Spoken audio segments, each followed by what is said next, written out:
നാം ജീവിക്കുന്ന ഈ ലോകം, ഈ കാലഘട്ടം എന്ന് പറഞ്ഞാൽ ബിസി ബിസി ബിസി.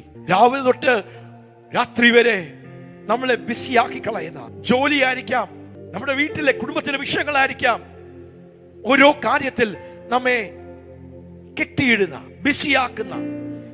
ദൈവത്തിന്റെ ശബ്ദം കേൾക്കണമെങ്കിൽ എന്ത് ചെയ്യണം? നാം ദൈവം വസിക്കുന്ന ദൈവത്തിന്റെ ആ സ്ഥലത്തേക്ക് നാം അടുത്ത് വേണം. You have to come near the source. Hallelujah. നമ്മുടെ ചുറ്റും ഒത്തിരി ഡിസ്ട്രാക്ഷൻസ് ഉള്ളപ്പോൾ, ഒത്തിരി ബാക്ക്ഗ്രൗണ്ട് നോയ്സുകൾ ഉള്ളപ്പോൾ നമുക്ക് ദൈവത്തിന്റെ ശബ്ദം കേൾക്കുവാൻ കഴിയുകയില്ല. ഒത്തിരി കാര്യങ്ങൾ നമ്മുടെ മനസ്സിലൂടെ ഓടുമ്പോൾ, ഒത്തിരി വിഷയങ്ങളും പ്രശ്നങ്ങളാൽ നാം പിടിക്കപ്പെടുമ്പോൾ നമുക്ക് ദൈവശബ്ദം കേൾക്കുവാൻ. അപ്പോൾ ദൈവശബ്ദം കേൾക്കണമെങ്കിൽ ദൈവത്തിന്റെ അരുളപ്പാടുകൾ നമ്മുടെ ജീവിതത്തിലേക്ക്. ഇത് എളുപ്പ വഴി എന്താ? നമുക്കൊരു പ്രവാചകന്റെ അടുത്തേക്ക് പോയേക്കാം. ആരെങ്കിലും ദൂത് പറയുന്നുണ്ടെങ്കിൽ അങ്ങോട്ടേക്ക് പോയേക്കാം.